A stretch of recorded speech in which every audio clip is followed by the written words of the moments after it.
Yes, Neel Lane. Thank you, Chairman and members. I'm for Bill 1886. I'm for the other bills as well. But You're just going to be speaking on this one, though, right now. Speak on this bill because it was sponsored by someone from my hometown, the representative from my hometown, and therefore I thought this would be appropriate. Also, it closely resembles some of the relief that was voted in San Antonio. I'm a board member of Texas Appleseed. I'm also a partner in a law firm called Aiken, Gump, Strauss, Hauer, and Feld. I want to explain that the work that I do, who are attorneys with law firms throughout Texas, we represent Texas businesses. And what Texas Appleseed does is it looks for circumstances and studies circumstances where we believe something unjust is occurring or needs attention, and we pay attention to it. And in this case, this is one of the areas. Personally, I'm also testifying personally.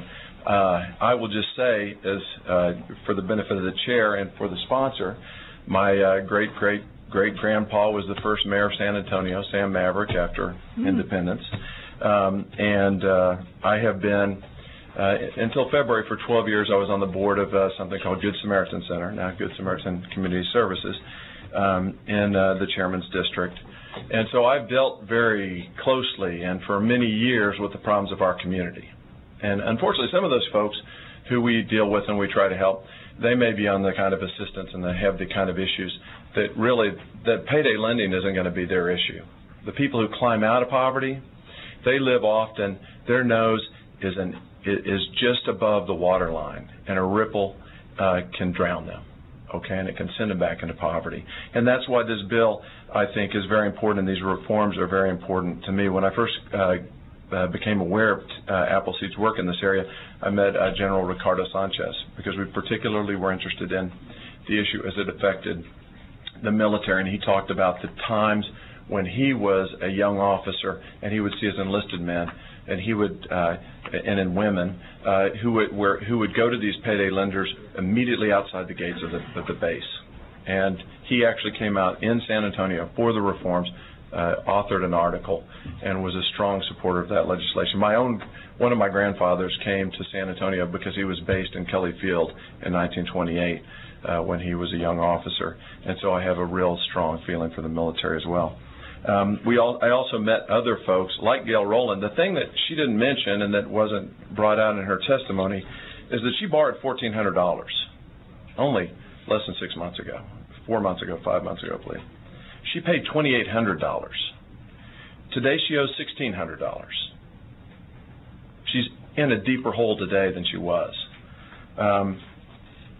Those are the dollars. Now, as a business person, we have offices in Dallas, Fort Worth, Austin, San Antonio, Houston. We have employees, and we care deeply about them. When I first started looking into this, I talked to my paralegal of 20 years, and I said, I'm going to go testify on this. She said, oh, my daughter got into one of those. It was terrible. We had to get her out. I can't tell you how many stories I've heard about this. I lectured on a class in legislative affairs, if you can believe it, at University of Texas, San Antonio, UTSA, Roadrunners. And I asked the class, I was talking about another issue, has anyone heard of payday lending? There was only one, and he raised his hand. He said, and it was physically, you could see the response of what his experience had been. And that was a class, maybe 30 people. So it's not a statistically reliable sample, but I spoke to him, and his experience was terrible. I will say this, we've heard there's a moral element at issue here, but there's also a business element. And this legislature is concerned with job creation, job protection.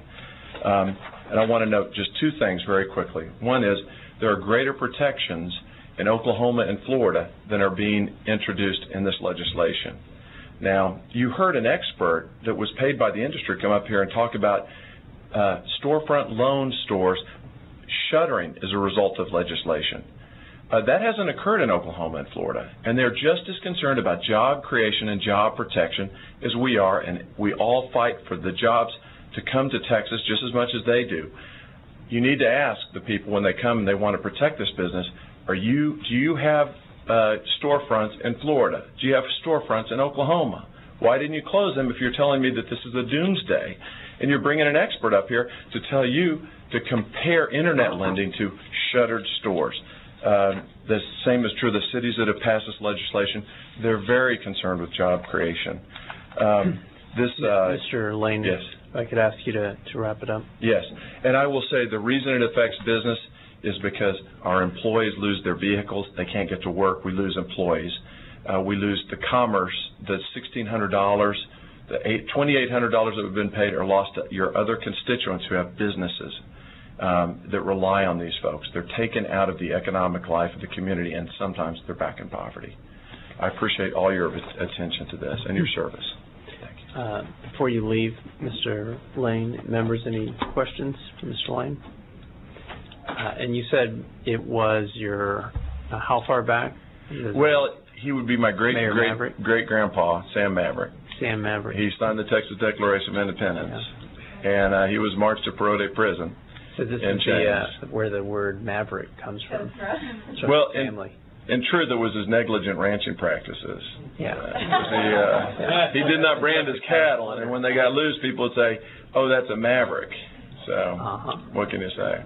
Yeah. It's a little footnote. You had maybe a great uncle, Maury Maverick Jr., who served in this body very proudly, and to his last days, he talked about his service here and the things that made him proud. And so I really do appreciate your service. I know he died 10 years ago this year, and I know you were there, as a matter of fact, for his service. I got to know him, and he gave me a piece of advice after I got elected. Said, stay in just long enough to get your retirement and get out. Well, I think he did that, but I'm not sure it was willingly that he kept it to only that length of service.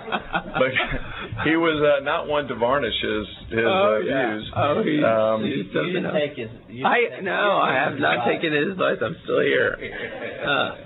Well, very well. I appreciate the opportunity to talk to you, and I really do feel strongly for the people this bill would protect and serve. Certainly. Appreciate your coming up here and giving witness. Thanks.